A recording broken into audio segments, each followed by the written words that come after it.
जय माता दी, राधे राधे। ओम नमो भगवते वासुदेवाय। कार्तिक महीने की आप सबको शुभकामनाएं, मंगल कामनाएं। कार्तिक महीना शुरू हो रहा है। कार्तिक महीने की बहुत महिमा बताई गई है। अश्विन माह के पूर्णिमा से कार्तिक महीने की पूर्णिमा तक कार्तिक स्नान किया जाता है। इसके महात्म को पढ़ा जाता है, कथा सुनी जाती है कार्तिक के महात्म की। गंगा स्नान किया जाता है। अगर आप गंगा स्नान करने रोज नहीं जा सकते हैं तो आप नहाने की बकेट में एक बूंद गंगा जल या आंवले का रस डालकर आप स्नान कर सकते हैं। जब तक तारे दिखाई देते हैं प्रातःकाल ब्रह्म मुहूर्त में, तब तक हमें स्नान कर लेना चाहिए, सूर्य उदय से पहले। अगर आपकी कहीं ऐसा है कि आपको ज़्यादा जल्दी नहीं जग सकते, काम आपका ऐसा है, तो आप ना तारों की छाँव में स्नान कर लीजिए। वैसे आपको 3 बजे उठ के और 4 बजे तक स्नान कर लेना चाहिए। उसके बाद आपको पीपल पथवारी की सेवा करनी चाहिए, तुलसी जी की सेवा करनी चाहिए, शालिग्राम भगवान की, राधा कृष्ण भगवान की, दामोदर भगवान की पूजा करनी चाहिए। कार्तिक मास के कुछ नियम बता रही हूँ, कुछ वर्जित कार्य बता रही हूँ।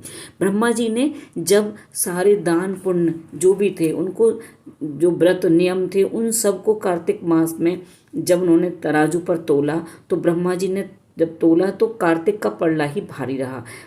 कहते हैं विष्णु भगवान ब्रह्मा जी कहते हैं कि सारे महीनों में सबसे महान व्रत जो पूजा पाठ के लिए, दान के लिए बताया गया है, वो कार्तिक मास है।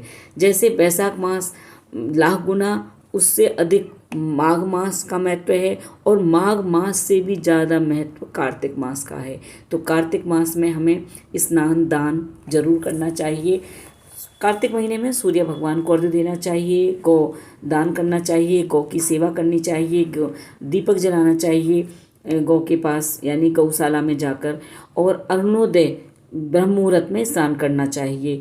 अरुणोदय का समय होता है ब्रह्म मुहूर्त, जब तारे दिखाई देते हैं। तुलसा जी की पूजा, पथवारी की पूजा ये जरूर करना चाहिए। केला की पूजा करनी चाहिए, हरि जागरण करना चाहिए, यानी मंदिर में जाकर। अगर मंदिर में ना करें तो आप अपने घर में बैठकर भगवान का के जो पुराण हैं, किताबें हैं, हमारे पास पुस्तकें हैं, उनका अध्ययन करना चाहिए, और हरि जागरण करना चाहिए, यानी कि मंत्रों का जाप करना चाहिए, और हमें भगवान का नाम लेते रहना चाहिए। दीपदान करना चाहिए, और हमें उद्यापन जरूर करना चाहिए। पूर्णमासी के दिन कार्तिक महीने का उद्यापन अवश्य करना होता है। जल में 1 बूंद, आप जब नहाने के जल में 1 बूंद आंवले का रस मिला लेते हैं या गंगा जल मिला लेते हैं तो आपको गंगा जल का ही पुण्य मिलता है।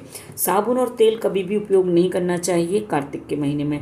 गुनगुने पानी से आप स्नान कर सकते हैं, तो क्योंकि बहुत ठंडा पानी होता है ना, जो स्टोरेज रहता है, टंकियों में भरा रहता है। नहीं तो आप ताज़े पानी से स्नान कर लीजिए, जैसे मोटर चलाई, ताज़ा पानी आता है, नहा लीजिए। तुलसा जी के पास बैठकर आपको ना महात्म पढ़ना चाहिए। तो आप चाहें तो तुलसा जी का गमला आप अपने मंदिर के पास रख लें, या अपनी बालकनी में, छत पर रख लें, आंगन में रख लें। नहीं तो जहाँ आप मंदिर में बैठ के पूजा कर रहे हैं ना अपने घर में, वहीं एक छोटे से गमले में तुलसा जी का पौधा रख लें। और तुलसा जी को ना उखाड़ना नहीं चाहिए, कार्तिक के महीने में नुकसान नहीं पहुँचाना चाहिए। आपको ना नई तुलसा जी अगर लगा रहे हैं तो उसका विवाह भी आपको जरूर करना चाहिए। आप अखंड दीपक भी जला सकते हैं कार्तिक के महीने में। नहीं तो फिर आप रोज़ प्रातःकाल दीपक जलाइए और संध्या काल में दीपक जलाइए। एक दीपक ना आप अपने मुख्य दरवाजे पर जरूर जलाइए। सुबह को और शाम को माता लक्ष्मी की कृपा प्राप्त होती है, आपके पितृ प्रसन्न रहते हैं।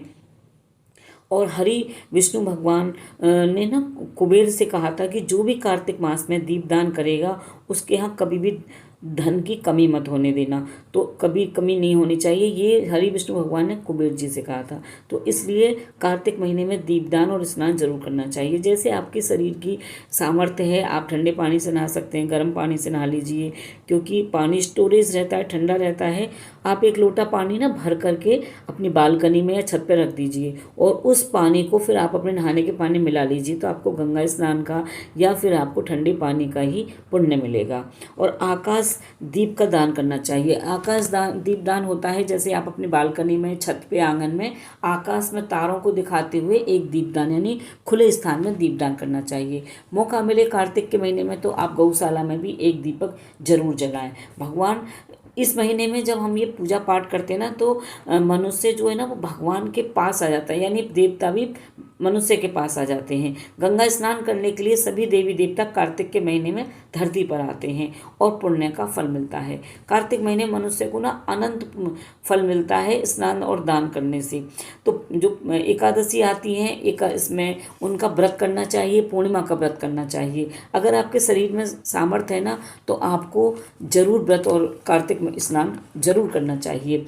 एक मंदिर में ना आपको तुलसा जी में और मंदिर में आपको ना मतलब जो भी कभी मौका मिले, अगर आप प्रतिदिन जा सकते हैं तो प्रतिदिन आपको मंदिर में दीपदान करना चाहिए, नहीं तो आप अपने घर में गंगा जी पर ऐसे कुछ जगह हैं जहाँ पर आपको दीपदान करना चाहिए।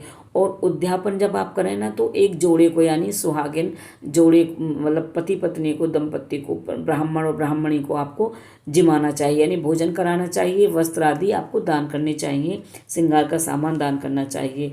तो ये भोजन कराना से आपका ना उद्यापन हो जाता है। और संभव ना हो तो आप सीधा निकाल कर दे दें, यानी सूखा सामान निकाल कर आप किसी मंदिर में दे सकते हैं।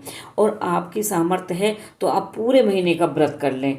और अगर आपको पीरियड आ जाता है तो 5 दिन आप मानसिक रूप से पूजा करें या किसी से दीपक जलवा दें।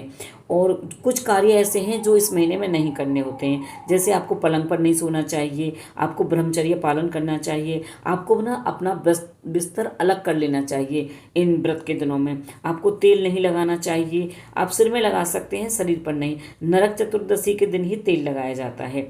और आपको ना संयम रखना चाहिए। और दलहन की जो दालें होती हैं, जैसे जो 2 टुकड़ों में दालें हो जाती हैं ना, चने की दाल, मटर की दाल, अरहर की दाल, ये आपको नहीं खानी होती है। मसूर की दाल का भी आपको ना मतलब तामसी भोजन वर्जित है। मसूर की दाल तामसी भोजन में आती है, तो मसूर की दाल भी नहीं खानी चाहिए। लहसुन प्याज तो बिल्कुल छूना ही नहीं है, खाना ही नहीं है। जो भी खाते हैं उनको बिल्कुल त्याग देना चाहिए। और वैसे ना मैंने कार्तिक महीने की पूजा की और पतवारी की सेवा, तुलसी की सेवा की, बहुत सारी नहाने के कैसे नियम होते हैं, दान के नियम होते हैं, उद्यापन की वीडियो अपने चैनल पर दी हुई हैं। तो आप वहाँ से ना ये कार्तिक महीने के कैसे नियम होते हैं, कैसे स्नान किया जाता है, आप हमारे चैनल पर वहाँ पर अपलोड है वीडियो, वहाँ से आप देख सकते हैं। उम्मीद करती हूँ वीडियो आपको पसंद आई होगी। चैनल पर पहली बार आए हैं तो चैनल को सब्सक्राइब कीजिएगा, वीडियो अच्छी लगे तो लाइक कीजिएगा और शेयर कीजिएगा। कार्तिक महीने की सभी वीडियो आती रहेंगी तो बने रहिए चैनल पर ऐसे ही कार्तिक महीने की अच्छी अच्छी वीडियो देखने के लिए। जय माता दी, राधे राधे।